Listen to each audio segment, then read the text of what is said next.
when they say your innocence was stolen, and you wonder why when women are sexually assaulted, we feel dirty, but it's these words that the society uses to describe these experiences that are harmful. If my innocence was stolen from me, then that means I'm no longer innocent. Yeah. And I'm a child, I'm a teenager. So now I believe that. Yeah. If I'm suffering from depression, that's a state of suffering. So I'm constantly suffering, not that I have suffered everything is present tense, and that's harmful. Mm-hmm. So for me, one of the things that worked for me is changing how I tell my story and how I verbalize. Like, I'm really big on words and how we say things. These kind of relationships that get disturbed when we don't take the time to know what it is to sing, to know how to get close to the mic again. But it's singing doesn't make it happen, or maybe. Welcome to another episode of Tune the Fork. I have with me, I don't know what she does. I don't say I don't care, but I have with me Kristina. Hi, Kristina. Hello, hello, hello. Thank you so much for agreeing to come on. Of course. I appreciate being here. You have a very interesting story, and I learned about you. We connected through April, and I just wanted to use this opportunity to dig a little bit deeper into how you kind of gotten to where you are, what you've learned, and how I can learn more from that, and just highlight you and the fact that you are still standing at 40. Happy belated birthday. Thank you. And contributing, moving, loving, sharing, all of the stuff that I think people aspire to want to do, but just don't really find a way to do it. And I feel like through my little research, you've actually found a way to do that. Does that make sense? Yeah, totally. Yep. Okay. It does. Yep. So I'm going to start with something. Okay. And you tell me what this means. Okay. In the world through which I travel, I'm endlessly creating myself. Frantz Fanon. Okay. Yes. Yeah, so I just feel like you said, it's really it's hard to pick a point in my life or pick a thing about who I am. It's hard to describe who I am. It's hard to label my life and what I've gone through. And so for me, I've just released trying to control that. And for me, it's every single day I'm learning something. Every single day I get to recreate or be something more or add to a space that I walk into. That's all I want to do, is just add value, to learn, to be a student, to be a teacher.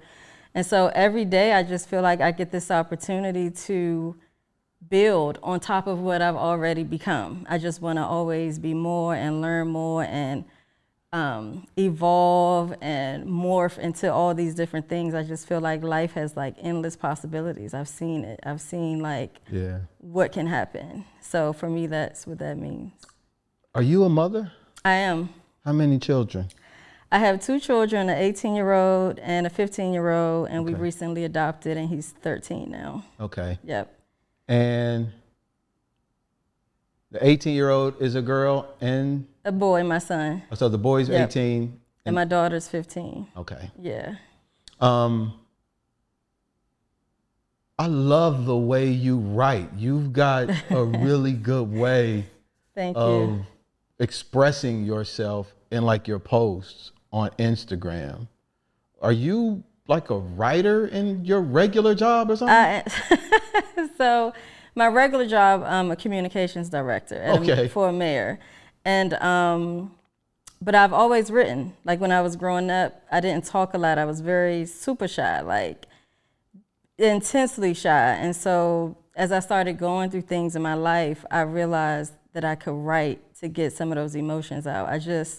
For me, I couldn't draw. I wasn't an athlete. I didn't have any of those skills. So I would walk around with a notebook and I would just write. It started out as like poetry, really dark, heavy stuff. And then I just started to really have an interest in reading and writing. And I had stacks and stacks and stacks of books all my life, as a teenager, as a little kid, typing on a typewriter, writing short stories and things like that. So I have self-published a couple of books, and yeah, I love writing. My kids are always like, your captions are so long, Mom, please stop it.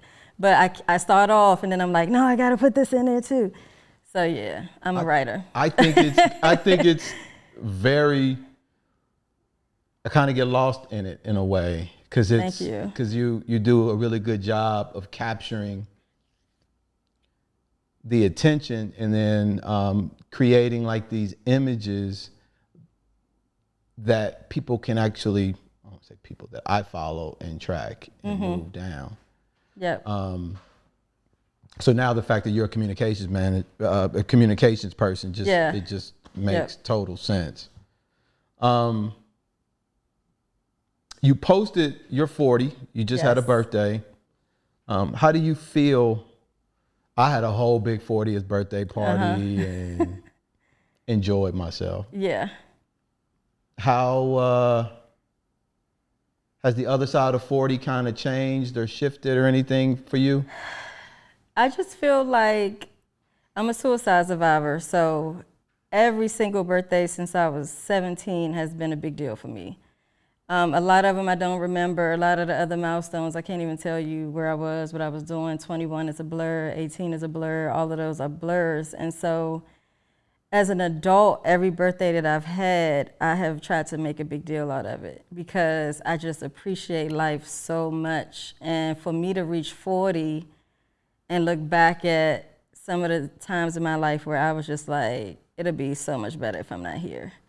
So 40 is like, you made it, you in the middle. And so 40 for me is, I feel like a grown woman. And I know some people may be like, well, you were grown a long time ago, but I really feel like I've done a lot of the work necessary to feel like a woman. I feel more of a woman today than I did at 20, 30, whatever.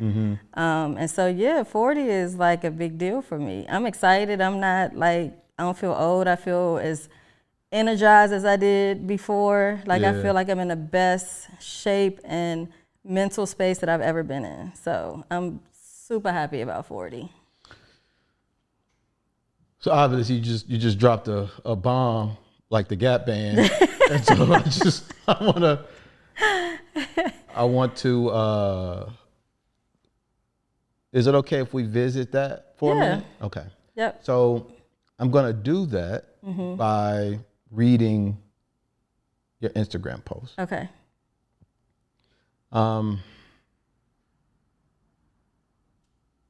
You posted a picture, I think on your birthday. So I'm going to read the post that you posted. Okay. 40 equals sacred spiritual number, new life, new growth, transformation, a change from one great task to another great task. And the picture that you had in there, your next paragraph is going to reference the picture. This is my favorite picture of myself. I was 17, just graduated from high school barely, just had the balls to end a toxic relationship, just spent weeks in a mental facility, just got the label suicide survivor, and I decided to do a thing, to change my environment. I fearlessly packed my life up at 17 and drove across the country, leaving everything and everyone I knew. That decision made me realize that we can choose the life we want, that I was powerful, that I could take a thought and turn it into something real. Hold on, I just missed that. Damn it. There it is.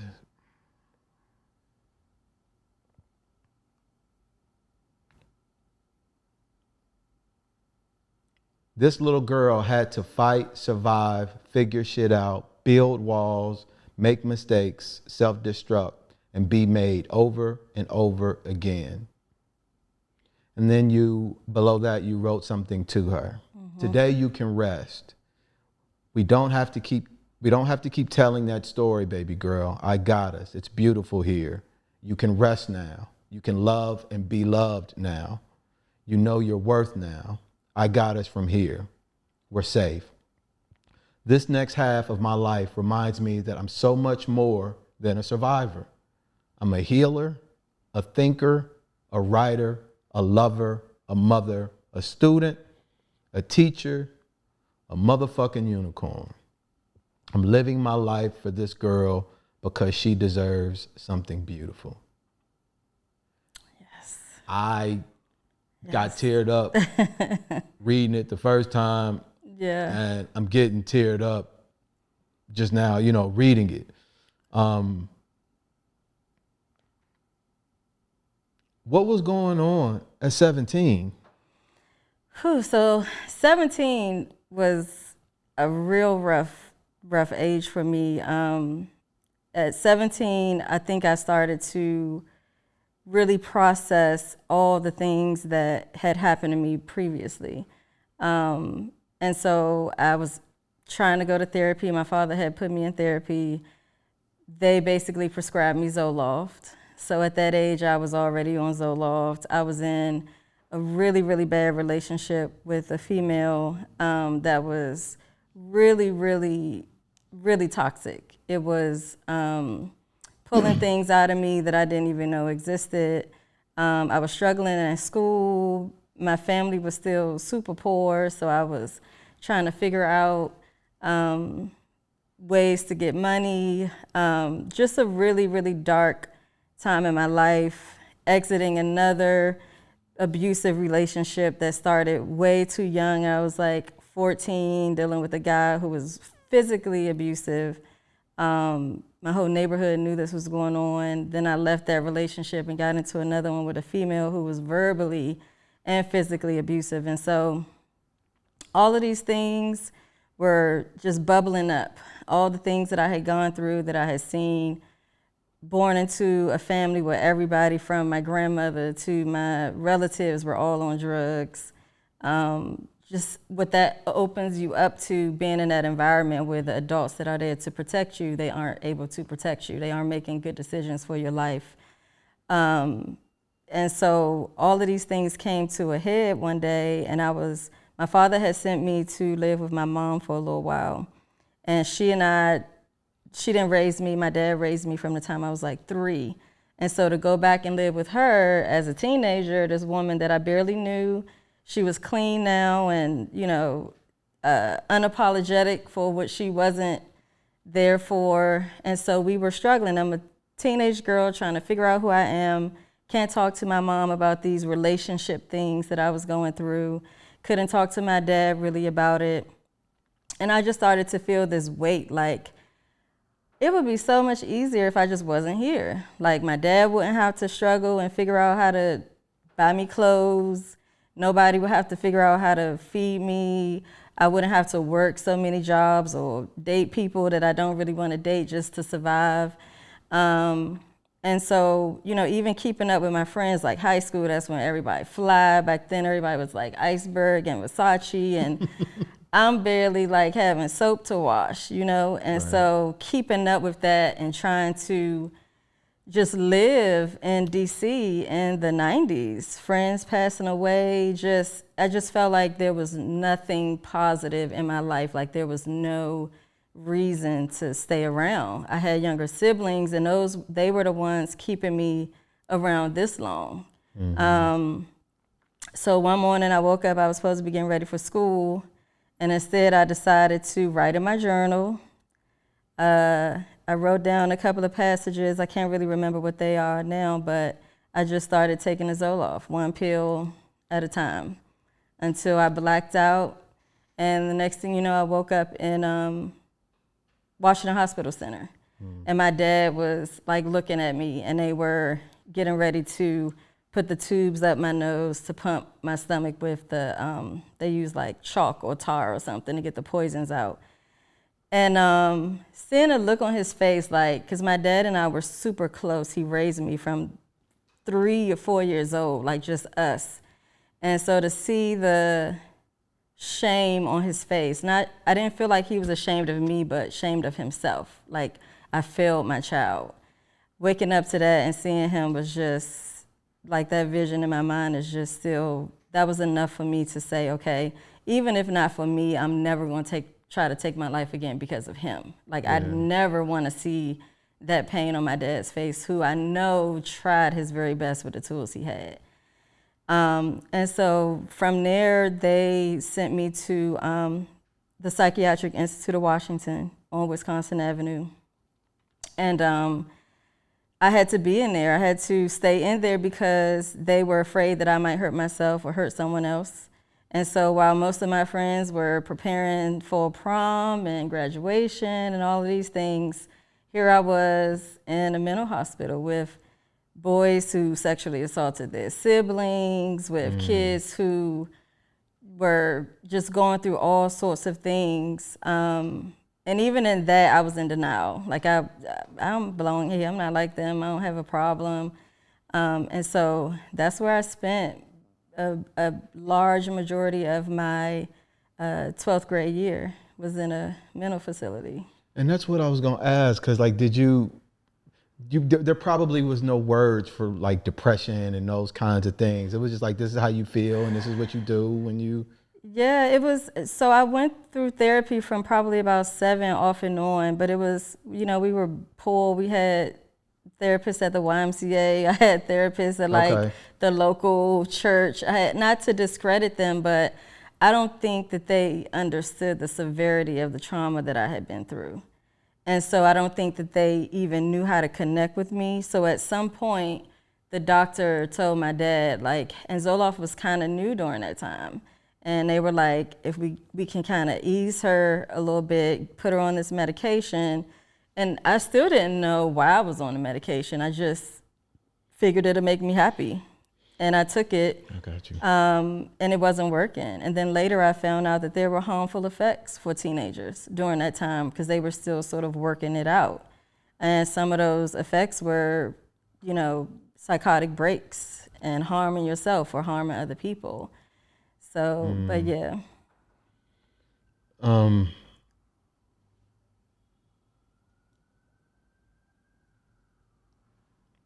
How long did you struggle with that through your teenage and your early 20s? So I just remember I've always been a spiritual person. Even as a little girl, I've always been this like strange person. My dad had like this duality with him. Like he smoked crack, but during the day we would go to museums. We would go down on the National Mall. We would read books. We would listen to jazz. And then at night, he would sit at my table with his friends and they would get high. So I've always had this duality in life where there was this darkness all the time, but then there was these pockets of love and joy through him. And so that still wasn't enough to shelter me from being molested at 8 by a family member, being sexually assaulted at gunpoint by someone that I thought was a friend as a teenager, and not having a place to process all of this, not understanding what depression was. I believe everybody around me, when I look back now, was probably depressed, which is why my family numbed themselves with drugs every day. Yeah. And so there was definitely not a person. He had enough sense to say, I need to put my child in some type of counseling, but still not wanting to actually dive into, hey, what happened to you? Like, what's really going on with you? So not really having the full weight of what it would take to heal some of that trauma. It was just, one of my friends was like, you were so melancholic in middle school and high school. But I was a very, I prayed a lot. My grandmother was, on my mother's side, was a minister, so I knew that if I prayed, that something might happen. So I would pray a lot when bad things would happen. I would cry a lot, and I would write. And that was all that I knew to do.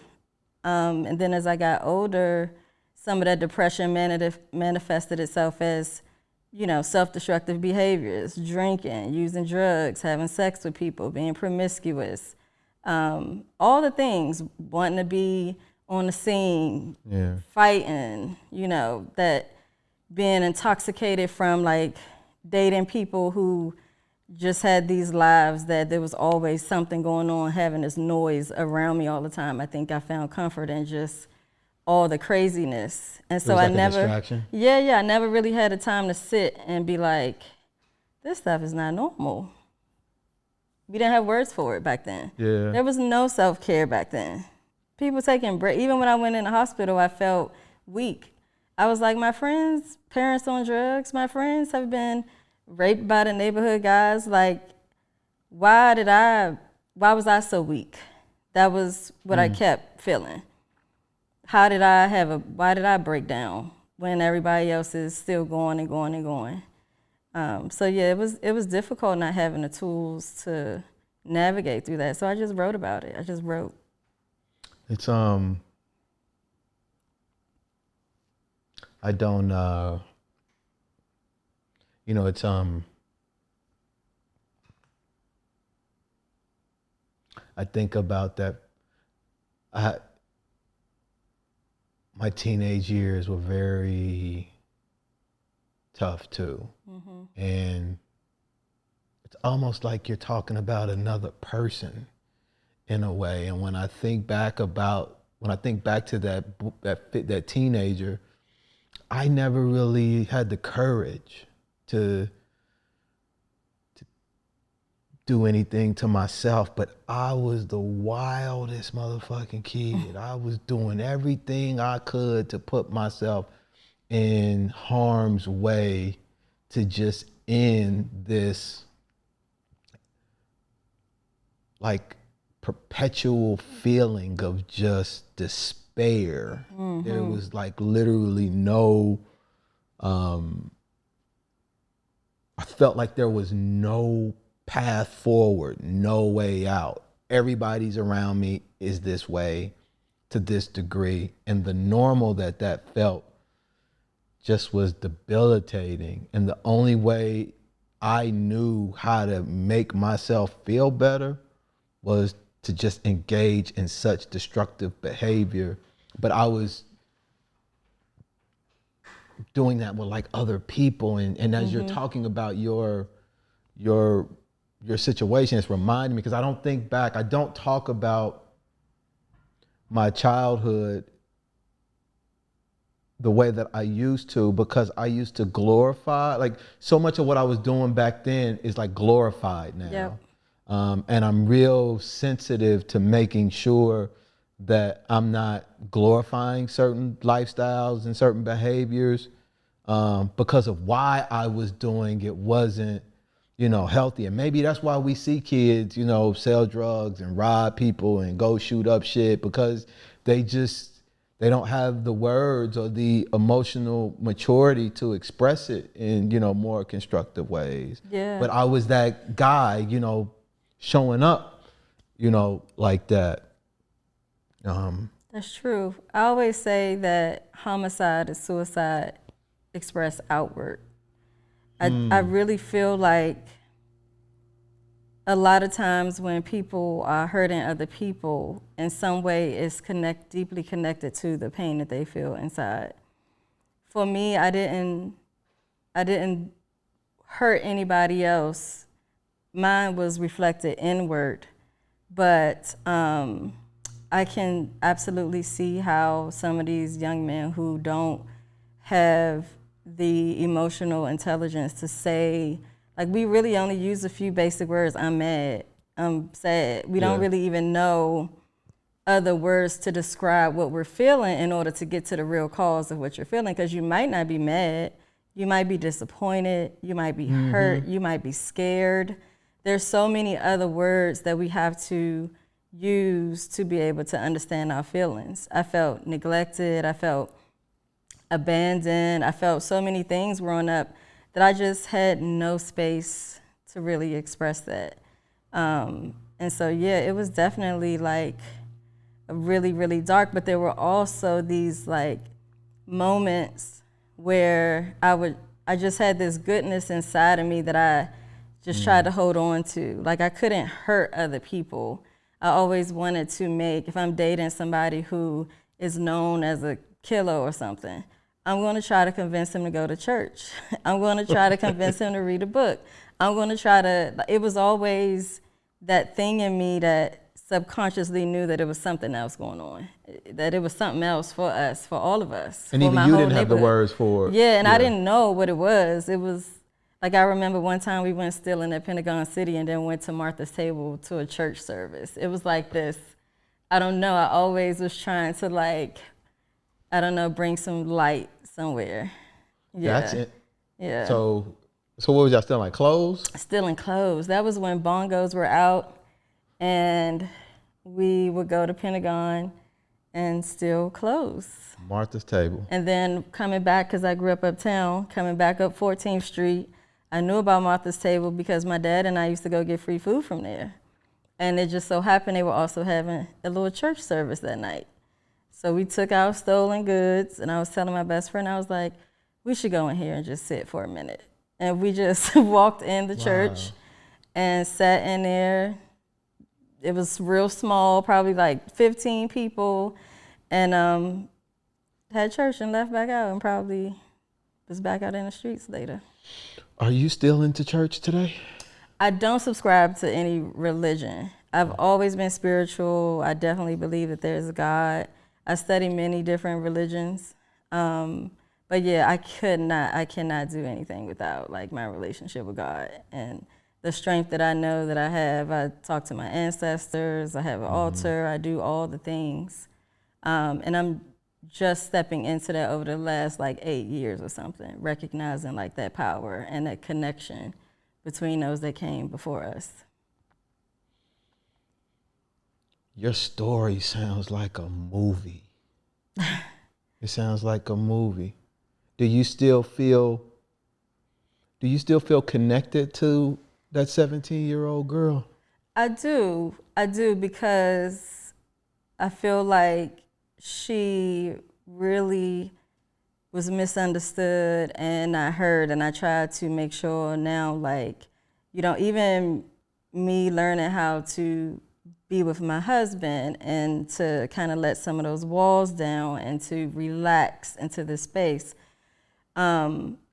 Because growing up, I've just felt like I always had to protect myself. You get in my space, I'm going to defend myself. And it's always this fight. Like, if I feel like I'm on the defense, I'm going to lash out. And so, yeah, it's definitely been a journey trying to detach from that story, because for so long, people started to recognize me like, oh, you're doing so good now. And that's how I started getting speaking engagements and stuff. People remembered my life. Like, I would get beat up and down the street. People would see that. So DC is small. People knew my father was buying drugs from them growing up. My mother would be strung out on the corner and I looked just like her. So my life was, people knew some of the things that I had gone through. And when they saw me sort of changing and becoming, you know, a different person, they would ask me to share my story. And then I just became so much of that story. And it was just like, I just don't want to keep talking about being a survivor all the time. Yeah. And now I get to add these other parts of my life that I could be so much more than a survivor. So that's what that post was. It was sort of like me letting her know, like, it's about to be lit from here. Like, we could be, girl, we got so many other things that we are now. We're planting stuff, we growing, like, yeah. And so I sometimes, it's like I'm talking to her, like, can you believe that? We didn't have no food. Today I'm growing food. Like, it's just this, you know, and I don't deny it. I don't deny her. I needed her to get to where I am. Yeah. For sure. But now I feel so much light and positivity in my life. Like, people that meet me now, they're like, you did not go through that stuff. Yeah. You are lying. Even when I talk to young girls, they always like, Miss Kristina, you don't look like you've been through that. And that's the way I want it to be. I don't want to look like, I mean, I have some of the scars and stuff that I know about, but, you know, I don't want to walk around inflicting my pain onto the world. And this is what it looks like. And I think that's why it's important. Like because when you have to ask, what does it look like? Right. What should I look like? Bully hoes. And the reality, right. And if you do got them, unless it's on your nose. Yep. Because I got 3 of them on my back. Yeah. So yeah. Wow. So much of my story, so much of my identity was attached to my story. Yep. And a part of my, and because who I was directly related to what I had to overcome. And in order for me to tell that story, I had to create villains in the process. And my mother was a villain in that story. You know, it always had to be about me overcoming. Always had to be about me being shot, you know, going to jail, Had to be all of these things. And then I was like, hold on. I got to start telling different stories. Like, yeah, that person is, and that's why, like when you were saying what you were saying, I hadn't thought about that 15-year-old James. And when I started thinking about him, I start, you know, because it's almost like I've forgotten him in a way. I think about him in a very high level very often. And even I'm speaking as if he's another person, but sometimes I feel like that because I don't feel like I'm in survival mode anymore. Okay. You know, I feel like I'm really like embracing the fullness of who I am, and that teenage period, the 20s and 30s are just periods of time. They're they're things I've gone through. They're not who I am. Right. You know, they're things that happened to me. Right. You know what I'm saying? And so reframing the story and making sure that everybody can't do that. Everybody's not at the place in their life journey that allows them to do it. And sometimes they look at you like you're wild because you start talking about these terms like forgiveness and like acceptance and meeting people where they are. And you're like, how can you do that? Yeah. I'm never going to let go of that. And I remember feeling and thinking that way. And also, so we've got to accept those people for where they are in those moments too. Yeah, that's so true, because I used to have this like survivor's remorse too. Like looking at some of my girlfriends and maybe them thinking, well, you're an exception to the rule. Like, and I didn't have the words back then to tell them like, no, we can all start this journey. Like we could all leave that neighborhood, go to another one. We could all like do little things to go towards our healing. But I did used to feel like, well, maybe it was just my luck. Maybe there wasn't anything deeper. And then as I started to dig into my younger self and what I needed at that time and what I was seeking and what I was lacking, and then it reminds me of like Sankofa. It's no way that God was going to help me get through some of this stuff and I can't share with other people how. Like, people used to always just be like, just pray. And when like some days I couldn't get out the bed because I was so paralyzed from depression. And friends' advice was, girl, just pray. And so there has to be more. And that's why I try to spend a lot of my time really talking to women and young girls about the real life tangible things that you could do on a daily basis to make this a reality, because it's hard. It's real hard. It's hard every day.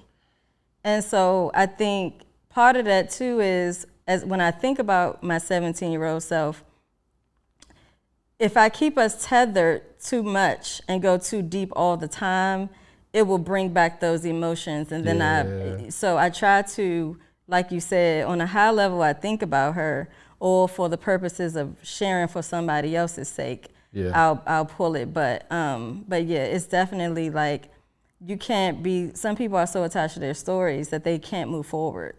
Even basketball, it's like a basketball player. Man, I used to give him 30. Like, okay. I could have gone state. You're 60. Like, 60. Right. You got bad knees. Right.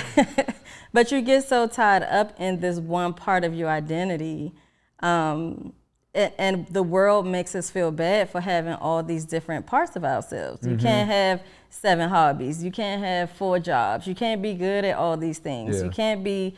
People don't like us to change. People don't like to see us grow and change because now they don't really know how to manipulate you. Their benefits that you were giving them are gone, are taken away, and so the society doesn't support changing and growing and elevating. What's your relationship with depression? Whew, that's a good one. In 2020, I had a bout with depression that reminded me that you may feel good for a long time, but you still have to do the work. And I learned that in 2020 because I had gotten comfortable. Like you feel so good for so long, you stop the therapy, you stop the little things that's necessary. And so I've been diagnosed with PTSD and depression since I was about 14. And it was something that I've just basically like pushed to the side. As long as I feel good, I'm not even gonna acknowledge it. Stopped going to therapy for probably over a decade.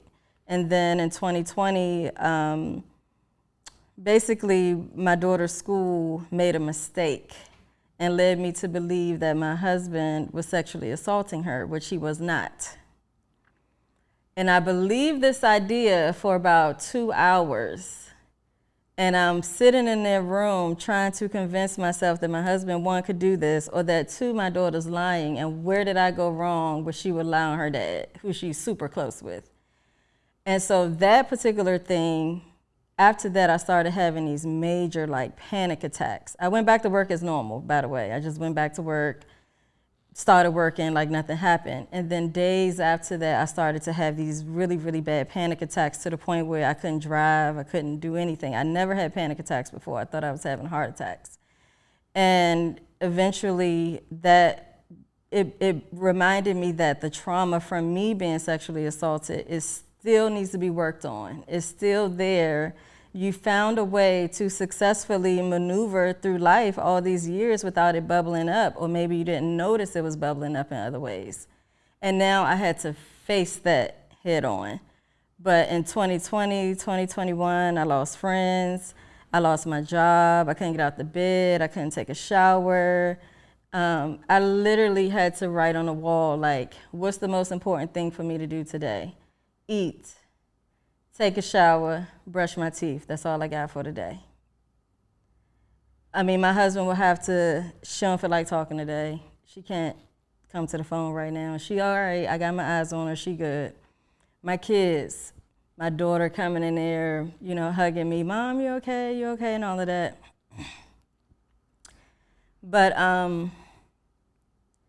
so 2020 made me really face it in a way that I hadn't before. I started group therapy. I started to learn techniques that I could use every day. I started to really, really dive into it once I was able to pull myself up out of that, because it was probably the worst time that I've had in a very long time. And people are used to me being the one, I need your advice, I need you to encourage me. And I went dead air. Like I had nothing to give. I couldn't even pray. It was just like, wow. I just want to lay here. And so, but when we talk about how things are connected, I needed to go deeper. And I'm a hard-headed person. And so I use this as an opportunity to really see what was left in there.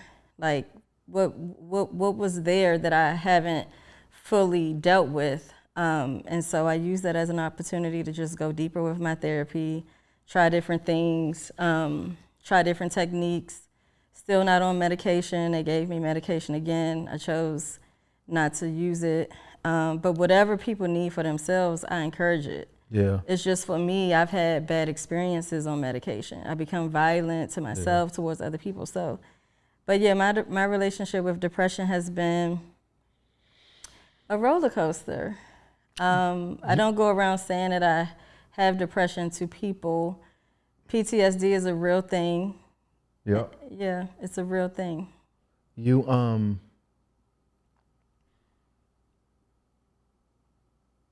thank you for sharing that. That was you okay? Yeah, Okay. yeah.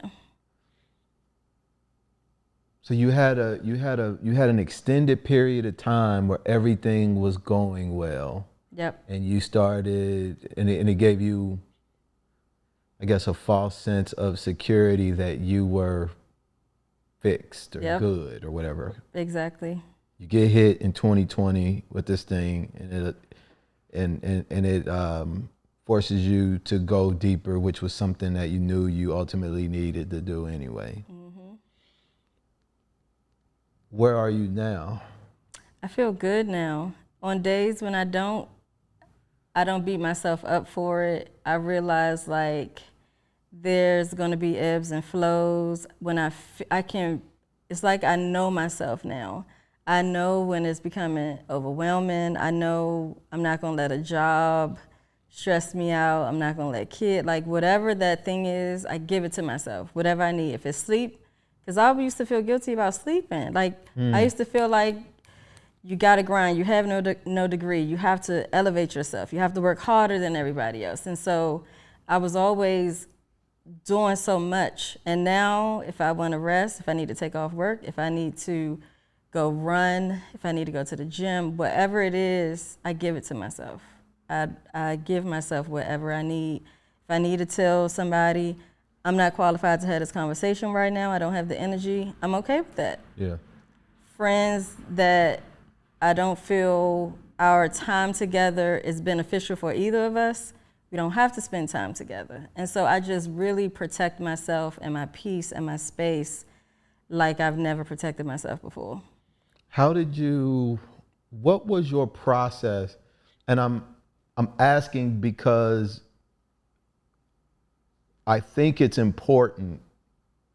All of this stuff, and I want to make sure that I'm clear because I've been having some conversations with some people about depression and like being real sensitive about what parts of people you open up and how you talk about these things and making sure you're not prescribing, like a universal fix for people and stuff. Yep. But I think it's helpful for people.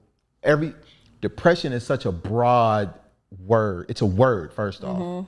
And how it shows up in people's lives and the severity of it is so broad that, and most people, when it's the broadest, people wouldn't even know. Yep. So I'm very sensitive to the idea of prescribing, fixes, but I do think it's helpful to share how people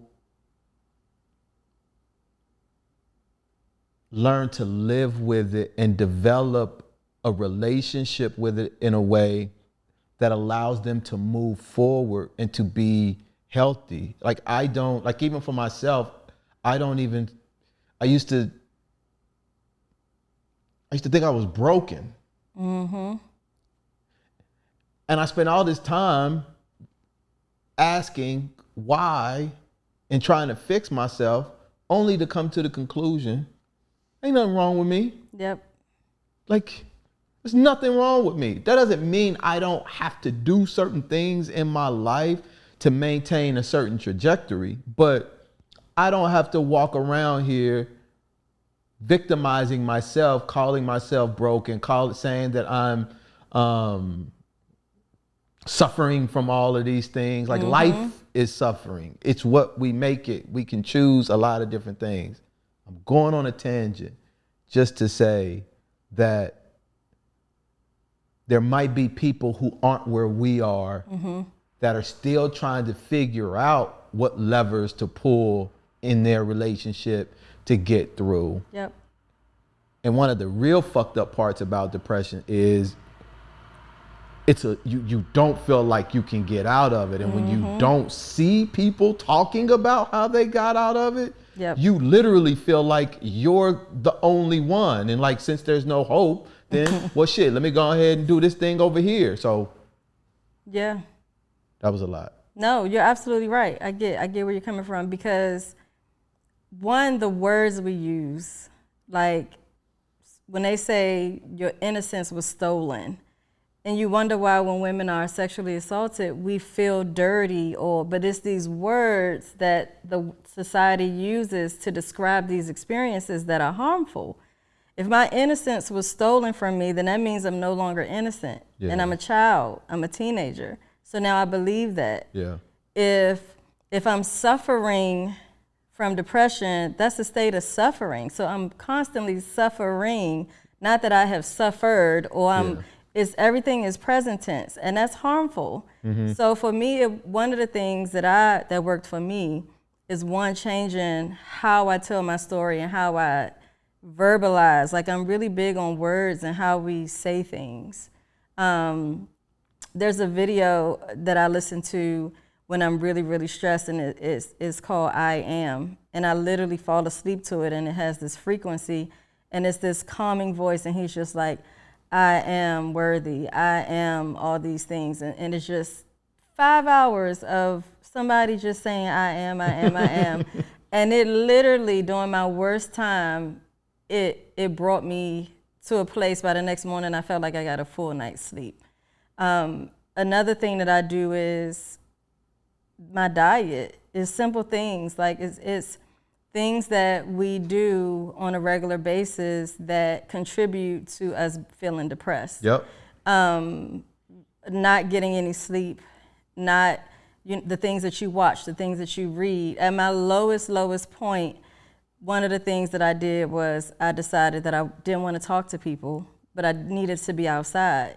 And so I would walk the trail from Benner Road to Navy Yard and back. I didn't have to talk to anybody, I didn't have to get dressed, didn't have to put on no makeup, just being out in nature. And I'm not even a nature person, like I wasn't going hiking and stuff like that, but just walking. Then I started to lose weight doing that. So then I started to feel a little bit better about my body, and just listening. But you also go through I'm walking this trail, I don't want to be like these white women and something happened to me. So now I'm like carrying my knife with me. I had to work through that whole thing. Yeah. But the benefits of it just were incredible. Just giving yourself grace. If it's listening to music, trauma is trapped in our bodies. Yeah.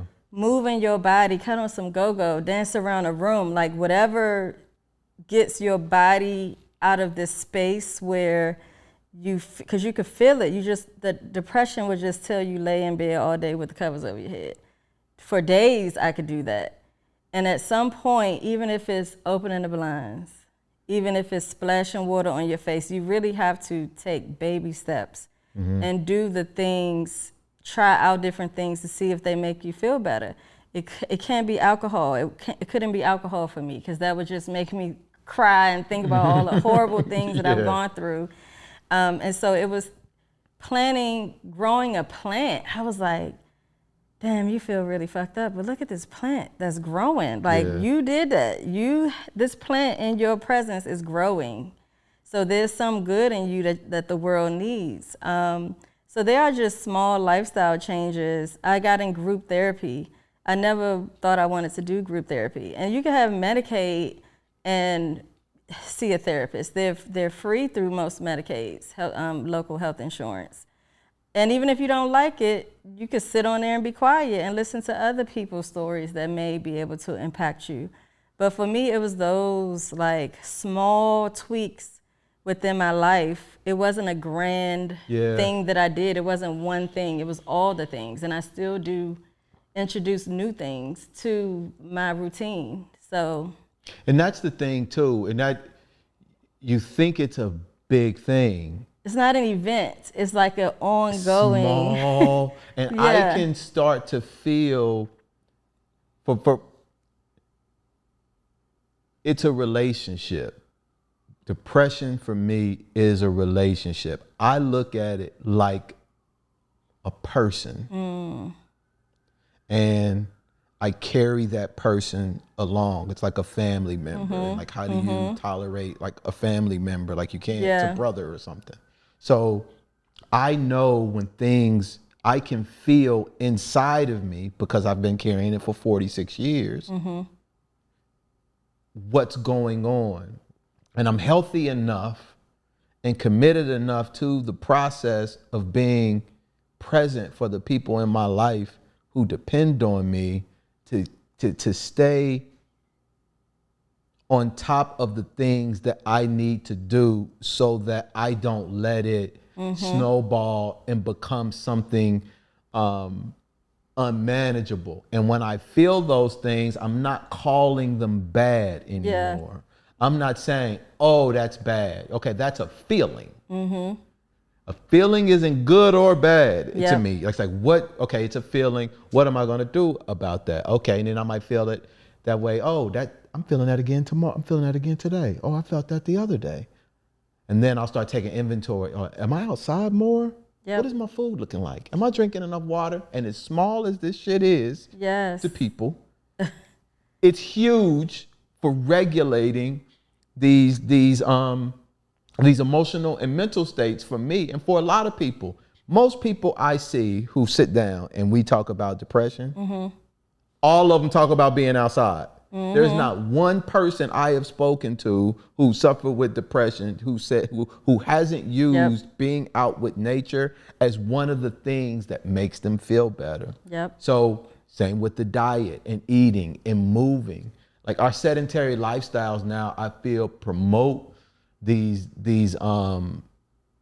unhealthy patterns that become habits that people find difficult breaking. But more of us need to see fly motherfuckers like us, skin popping, 40, fly, and gone through some shit, and got some scars, and still, still showing up with an open heart, still taking a chance on love. You know what I mean? And that's why I have people on to talk about these kinds of things, because and that's a superpower. That's a superhero. All these Batmans and shit. Go through life like that and then still be open to loving a motherfucker. Right. Because it's hard. Show me how you do that. Yes. And then do it genuinely. Yeah. I think that's the hardest part, is not just going through the stuff and doing it for yourself and being selfish and living in your own world, and not. The step further is being happy and, like you said, opening up your heart. That's hard. It's hard. That. It's harder to love than to be angry. I see why some people be out here angry, but once you practice it and it becomes a part of you, you see the benefit. It's infectious. It's a new pattern, because the patterns, the way life is set up now, it's designed to repeat like that despair and that anger and that conflict shit. Yes, and it's momentous. Like, you could be in a line, or you say, dang, this line moving real slow. They can't get nobody else. Then the person behind you, that's right. They can't hire nobody else. And so you have this momentum of negativity that just snowballs. Now is a riot in a grocery store because of something nobody can control. So I try to use that momentum for positive stuff. Like, if I have the capacity to love people, try harder. Try as hard as you can, because you can do it. Now, it's impossible to talk about love and not talk about significant others, right? Yep. You said you're married. Yep. How long have you been married? Oh, we've been married for 17 years now. Oh, shit. How long y'all been together? 20. Yep. Salute to you, brother. Salute to you. I've seen you on some of the Instagram videos, and I'm looking in the camera too, by the way. I salute to you, man. I praise all men for getting married and being in committed relationships. And so, salute to you. How did your depression and life experiences impact your relationships with men as you got older? I thought love was pain for a long time. I definitely thought love came with pain. I learned from my dad that men make mistakes and they just apologize for it. And I just be like, okay, I smoked all the Christmas money. Okay, Dad. I apologize. And so I took that into my relationships, like, you know, just say sorry and I forgive everything. I just, whatever. And so I had to do a lot of, I didn't know my worth. Like, I didn't know what I was giving away so freely. I had no idea how valuable I was as a young woman. And I think that is probably, when I look back, the thing that I hate the most is how much time I spent just trying to love people through their own stuff, probably subconsciously trying to fix myself through them. Trying to take the dudes to church. Yep, trying to take them to church. I'm doing resumes. I'm giving you my summer job check to flip, doing all kinds of things. Gotcha. Then society, the music, ride or die chick, all the things that help us to feel like this is the space I'm in and this is where I'm supposed to be, because everywhere around us is normalized, this unhealthy relationship. And then I meet a man like my husband who isn't, where you going? Why you got that on? And so I'm wondering, does he even care about me, because he's not on my back about stuff? But this is what it looks like. He shouldn't be controlling everything that you do. That's not a form of love. And he's the first person I ever dated that was not in selling drugs or, you know, doing anything like that. So it was all new. He was a college student. And our families had kind of known each other, and we had these, that we found out later on in life, connections all around us. But it was difficult because he's much bigger than me, taller than me, and his voice is deep. So when you say things to me, I get offended because I don't like men to raise their voice at me. And for him, it's like, I'm not trying to hurt you. I'm just talking to you. Why you gotta get so defensive? So we've had to work through several different seasons of our marriage where it was a lot of work on my end and his end. Him understanding me seeing a person that sexually assaulted me on a train and why that now impacts me for the rest of the next weeks or so. Him as a man not fully understanding why sexual assault even still bothers you after all those years, because he didn't know what trauma was. He didn't understand any of that. So he had to learn and work through all of his understandings and gain compassion and, you know, to be more gentle with me, because he came from a home environment where the women were rough, they talked to each other in a certain way. And I'm over here like, I want to be treated, you know, softer. Like I want to, and so he had to learn how to do that.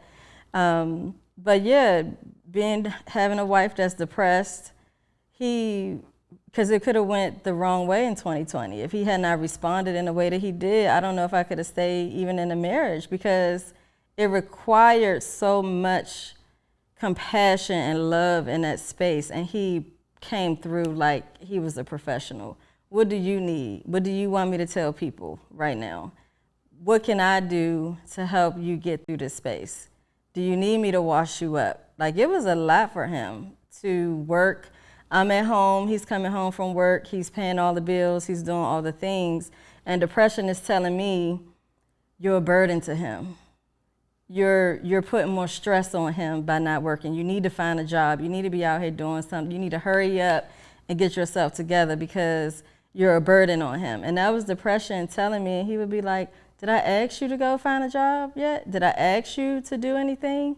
But it also changed our dynamic because I'm such a strong breadwinner kind of person that before that period, I didn't let him take leadership of the house. I was doing everything. And so this kind of reversed the roles and let me learn how to lean into a man caring for me, which I had never done before. And it changed our whole dynamic of our marriage in a way that needed to happen. And so I take that as a W from that really, really difficult time. He stepped up and became the man that he needed to be all along. And I looked at him and respected him in a whole new way. And since then, our marriage has like elevated because I trust him. I know if something happened to me, and we were raising other people's kids during this whole time, like just, it was a beautiful thing. You didn't really trust him before? I think coming from a family where the women were if a woman got pregnant, it's like, you better get his social security number because you never know what might happen. Like, that's where I come from. Like, the women were holding down the house, you know. I've always like put my career at a certain place, so I've always made decent money. You know, him trying to teach me how to save, and I'm saying, well, it's my money, I earn this money, you know, that kind of thing. And so we've had to work through like so many different seasons, but yeah, leaning into a space where I could free fall and let a man or any person just care for me, that wasn't something that I did before. He seems like a patient dude. Yeah, he's real patient for sure. But it took me to not have any other options but to fall for me to see that this is a good space. You can trust him. After all these years, you should trust him. You say you trust him, but you don't, but there's always this but behind it. And that wasn't something that I had known that I was even doing until I was forced to do it. Also having depression just in my head, saying like, you know, he's gonna find somebody else that has less baggage. You coming into this relationship bringing all this darkness, and like depression was really trying to fuck shit up. Yeah, more. Yeah, yep. But yeah, it was difficult. It was difficult for him. But he reads the books. He, you know, we watch the things together, and I talk about everything. He knows pretty much everything that I've gone through, and he accepts me like. That's what keeps coming when that word, as you're talking, even about each other. Because you sound like, obviously, I'm not saying you're describing every single aspect of your whole 17 years of marriage in a 3-minute statement, but when two people come together, like, they're so different. And I think what makes things more difficult is when you're trying to get somebody else to change. And for guys, being a guy, you know, you meet a woman and, you know, you're trying to show up in a certain way, and for whatever reason, legitimate or otherwise, the way the woman is showing up is really challenging that. And for a man to be challenged in that way and still stay committed and push through the number of years that you all have just to get to the point to where like that exhalation can occur, where it's like, but through that whole process, there's so much accepting. That doesn't mean you don't have challenges or issues, but it's like, okay, well, damn, she's doing this. I'm trying to get her to save some money. I'm trying to let her know I'm by her side. We still going through this shit. We've been fucking 15-year anniversary, and this motherfucker still trying to, and it's like, damn, I'm like, what else do I got to do? Like, now I got this, you know what I'm saying? So, and I'm sure that's working on your side as well.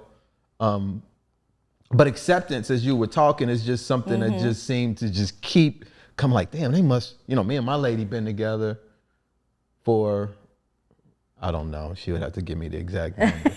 I'm like, I'm gonna be 100. And so,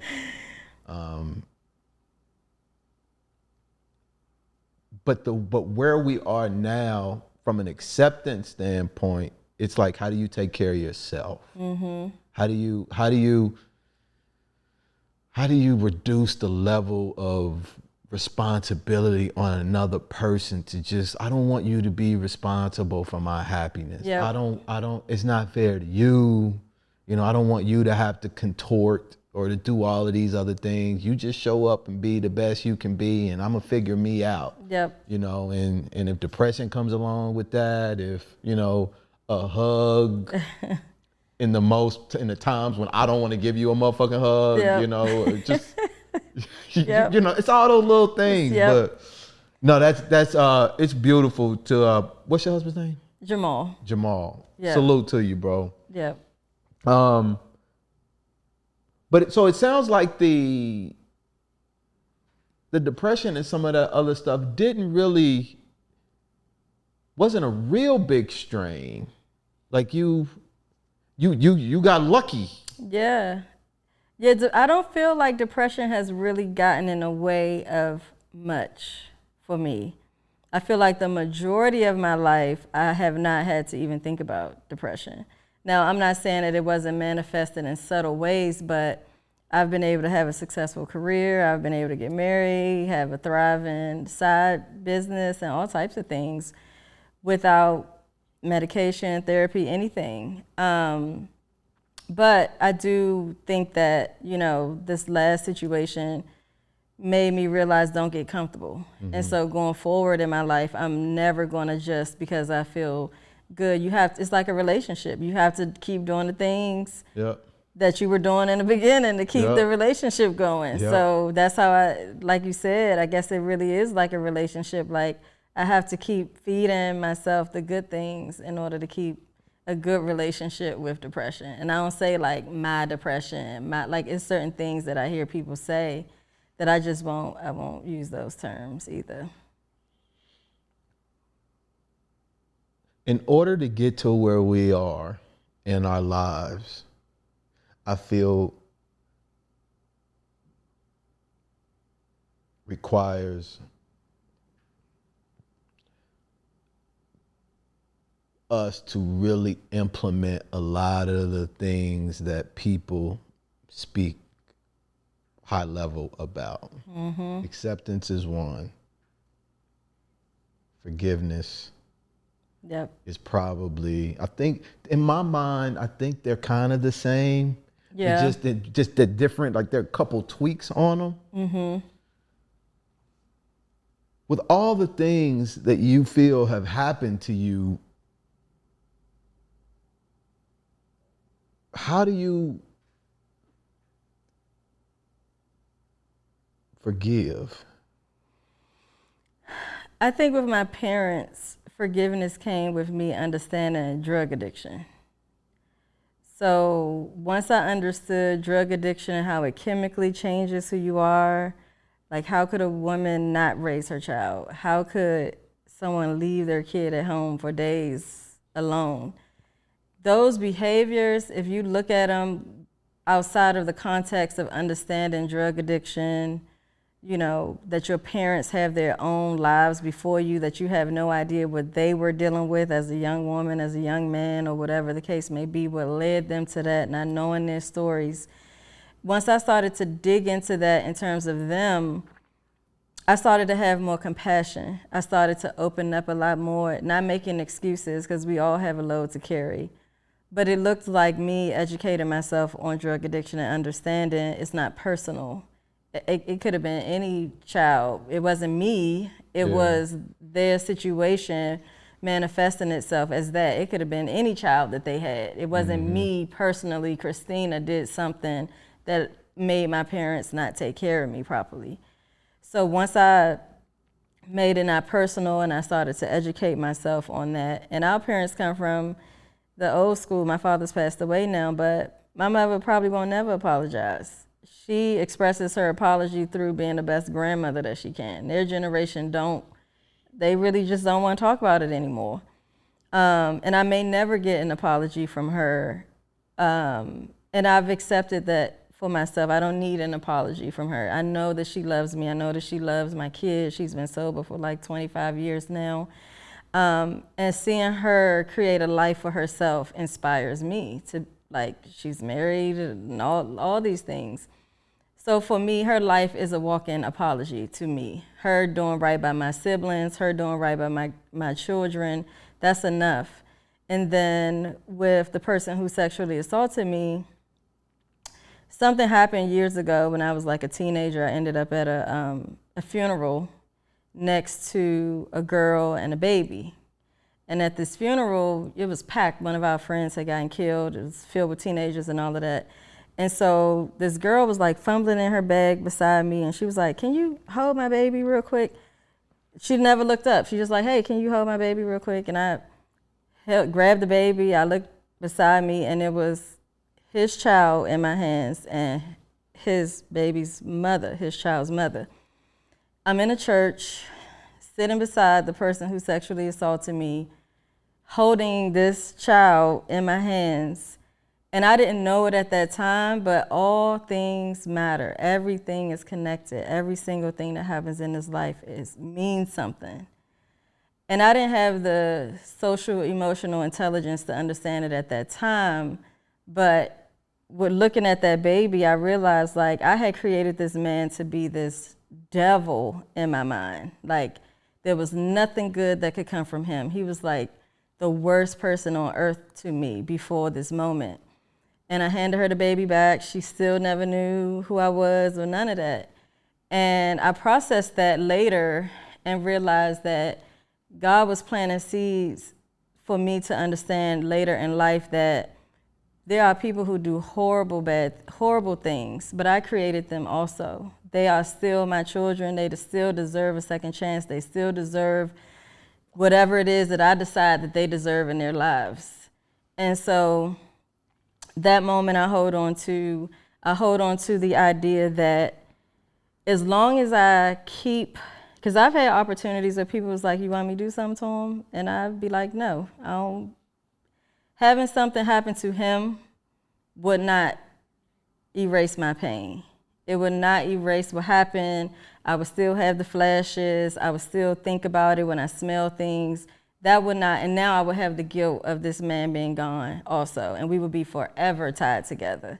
And I didn't want that for myself. So forgiveness for me means that I get to be free of having this person control my emotions. Because sexual assault is all about power and control. And me releasing him from having power and control over me looks like me living the best possible life that I can without the energy of him hovering over me because I'm so angry and upset with him. And so I started to take this journey of forgiveness with him, and it's up and down. It's not something you just do one day and forgive. It's a process.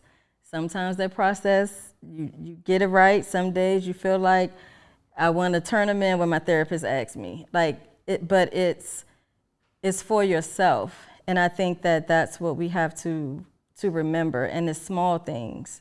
It's changing the way you retell your story. It's trying to understand.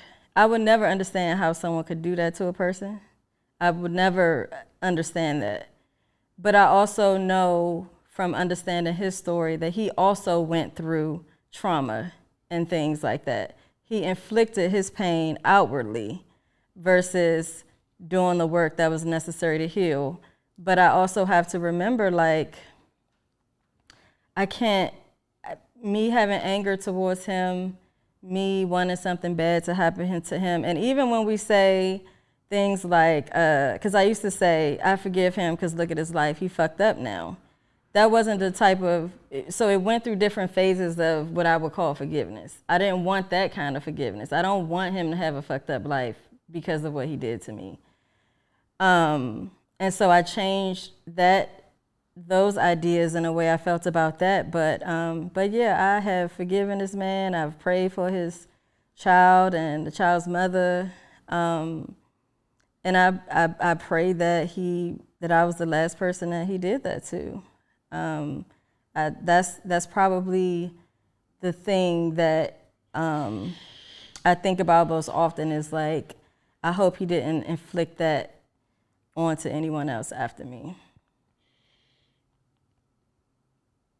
That was heavy.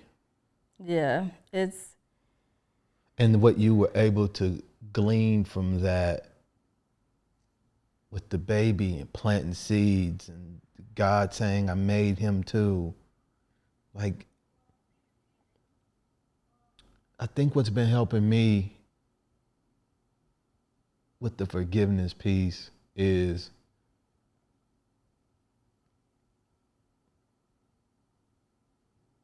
accepting the fact that I am all of these things that I'm judging too. Mm-hmm. That part. And before we started, and I was talking about not doing right with the trust. Yep. It's only by the grace of God if I had died at 17 years old, when I was doing all of my wild shit, shootouts and blah, blah, blah, I would just be another black boy died. Yep. I wouldn't have had an opportunity to evolve and to turn into something else. And I am, and in whatever role that I'm assigning a villain in my life, someone is assigning me that role in their story. So that's good. That's deep. And I can't, and regardless of what I've done differently, I have to accept the fact that I played that role. Now, I don't get to quantify whether or not that's equal to sexual assault or whatever in that woman's life. If I broke that woman's heart, if I wasted her time when she wanted to have children, like maybe to her that is an equal infraction. Yep. I don't get to say what that is. I just know that I wasn't doing right with I didn't do right by that person, and I was intentional with the ignorance. And so when I see something now and I have my ability to label it first means that I have to recognize that it's in me too. And I don't know if necessarily in those instances that forgiveness is the right word as much as it is acceptance in that piece. Yep. Because I guess, and now as I'm talking through forgiveness and acceptance, forgiveness I guess has to be something that I feel happened towards me, or that I feel was inflicted upon me. Acceptance I guess is just, but there is a part of that is accepting. They are.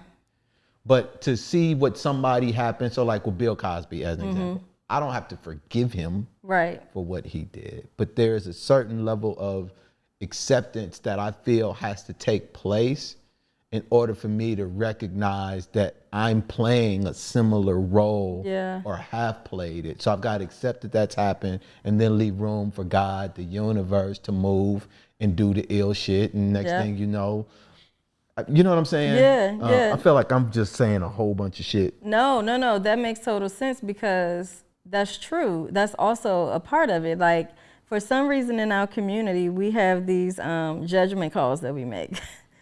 Like, a drug dealer is not as bad as the person that shot up the block, or somebody that sexually assaulted somebody is not. I loved people who I knew took people's lives from them, away from their children, who killed people's fathers. I laid in bed and loved these people. And so when I think about taking myself, my personal, deep emotional connection to my own personal experience, if I remove the emotion and I really truly think in an objective and fair way, I can't say that this person is worse than that person or this person is worse than that person. We all are running around our community inflicting pain. And there has to come a time where we have to figure out, how do we accept that these things are a part of who we are? We move from that and grow from that, understand the systems in place that created this environment for us to act out this way. Acknowledge that, because I think there's also conversations around sexual assault and we don't get the support that we need in that space from Black men, because there's this gray area from a lot of Black men not knowing what was a little rapey or what was a little coerced or what, and it's time, and I'm saying this as a sexual assault survivor, it's time for us to have these conversations. Let yourself off the hook for what you did not know. And let's grow from it, because we need all of us in this collective fight against it. There were just some things that we didn't know in our community that we were just doing. We didn't even have words for rape. It was taking it or running a train or whatever the case may be, that we normalized some of this behavior. A lot of us really just didn't know. And we have to release the shame that comes with that keeps us silent on certain issues, because we really truly didn't know. We all were just fucked up, just I fought girls in my neighborhood because maybe she didn't sleep with a guy. So now we running her off the block. Like, I've contributed to the toxicity in my community also. So there's a place where we have to be honest and hold ourselves accountable, and also have grace for one another and ourselves for what we've inflicted on our community. And until we do that, I think we're always going to be in this state of contradiction, one, but then also the state of like constantly inflicting pain because we won't talk about it. We won't have a safe space. We don't have a safe space to like share it. Like, maybe I did push her a little far when she really wanted to say no. But I thought that's what men were supposed to do, get her to say yes. That was let me stick the head in. Yes, exactly. What were we really saying? Right. If you really follow it through. And it makes us feel, and to your point with the acceptance thing and the forgiveness, of all the people I had to forgive, forgiving myself was the most hardest. Was the hardest by far. Yes. By far. Acknowledging the shit that you're talking about,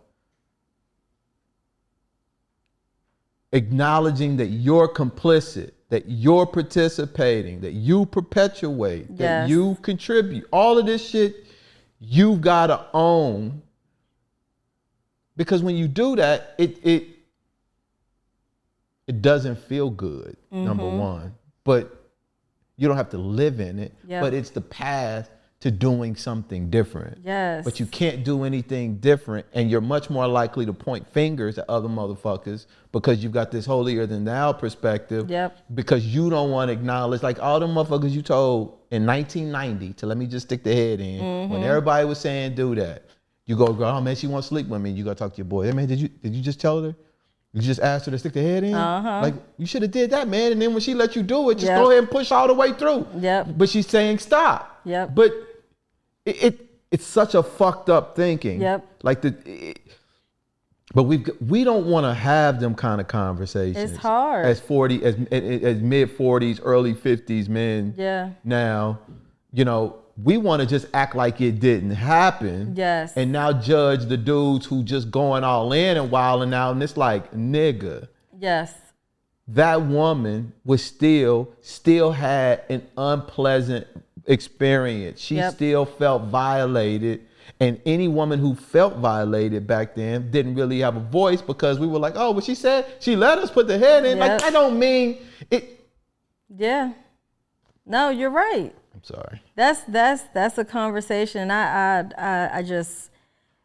think that's such an important piece that I want men to deal with, because sometimes I would be getting my head knocked up beside the wall and I'd be like, why ain't nobody helping me? Like, nobody is. But then I had to look back and reflect. Oh, because you used to hit your girlfriend too, and now you don't feel like you even have a right to intervene.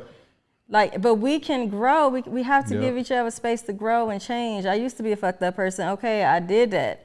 I'm better now. I do have a right to speak up on that, because I was that guy before. Instead of, oh, I ain't gonna say nothing because them, I don't. But it shouldn't be like that. Nope. We need each other. 100%. Yeah. And that's one of the things that I admire so much about, like, especially men, and Jamal.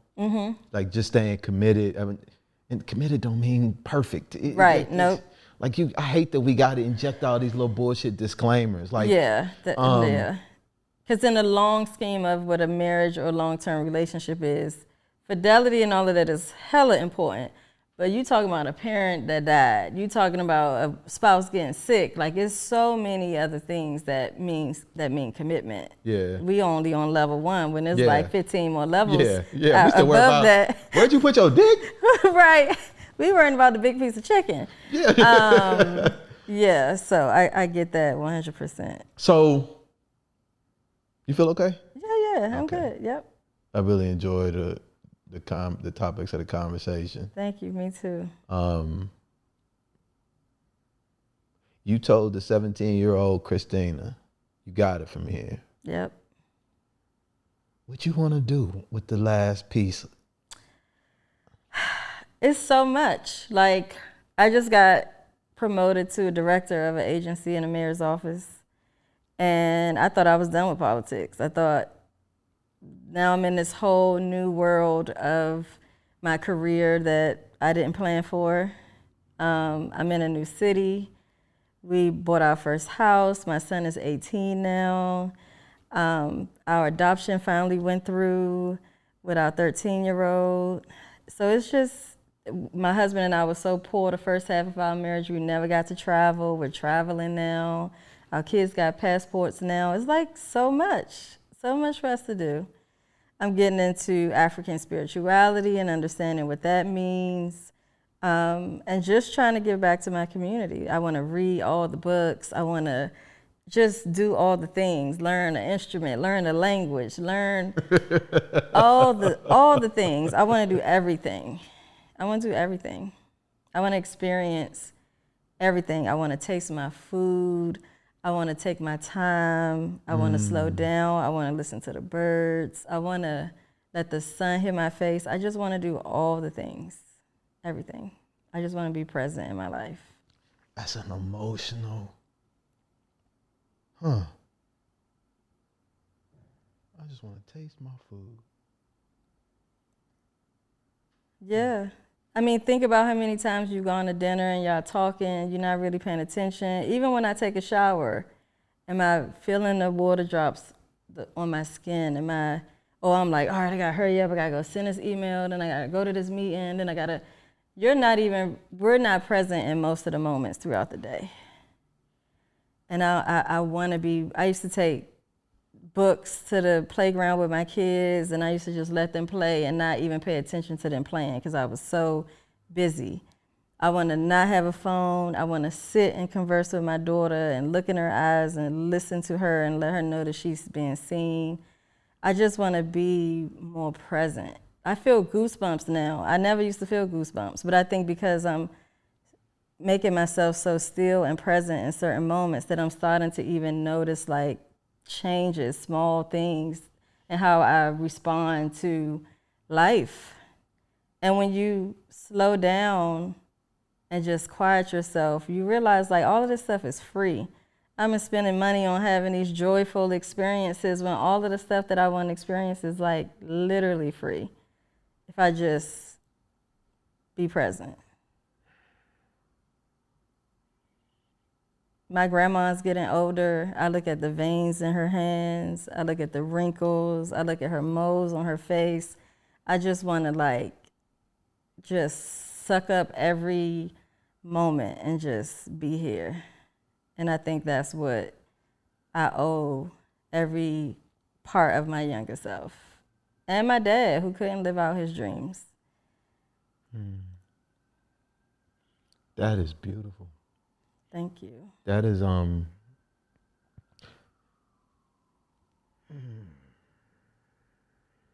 same. Yep.